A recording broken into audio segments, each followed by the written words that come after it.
कडच्या काळामध्ये ते थोडं व्यतीत व्हायला पाहत होते, कारण मी एवढी कामं करतो, एवढ्या ठिकाणी विकासाच्या मागे लागले, रात्रंदिवस बारामतीकरांसाठी हे करतो. परंतु मला खंत आहे की म्हणजे प्रत्येक वेळेला कुठेतरी गालबोट का लागते, कारण त्यांना एक दिवसात होतं की मी जर एवढं करत असेल तर त्याची पोचपावती मला प्रत्येक वेळेला मिळाली पाहिजे.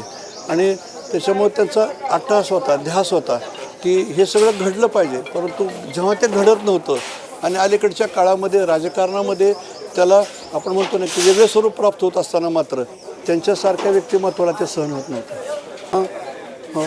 महापालिकेचे असू द्यात, नगरपालिकेचे असू द्यात, अनेक ठिकाणचे असू द्यात, त्याच्यामध्ये जर ते म्हणायचे की मी एवढं कष्ट करतो आहे, प्रामाणिकपणे मांडतो आहे, समोर विकास दिसतो आहे, मी अगोदर जे केलं आहे ते लोकांसमोर आहे आणि निर्णय परत असं दिसत असताना मात्र वेगळा निर्णय हातामध्ये येतो आहे, याची नेमकी कारणं काय?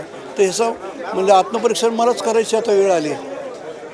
उद्विग्न झाले होते अनेक वेळेला. हेच की थोडं व्यतीत होत आहे.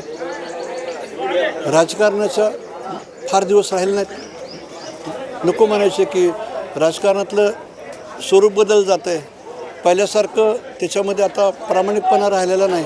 आणि असं असताना मात्र मी प्रामाणिकपणे कष्ट करण्याची माझी भावना आजही आहे, मी करेन. परंतु त्याचे जे रिझल्ट दिसतात ते रिझल्ट्स मात्र मनाला वेदना देणारे आहेत आणि त्याच्या बाबतीत त्यांनी खंत व्यक्त केली होती.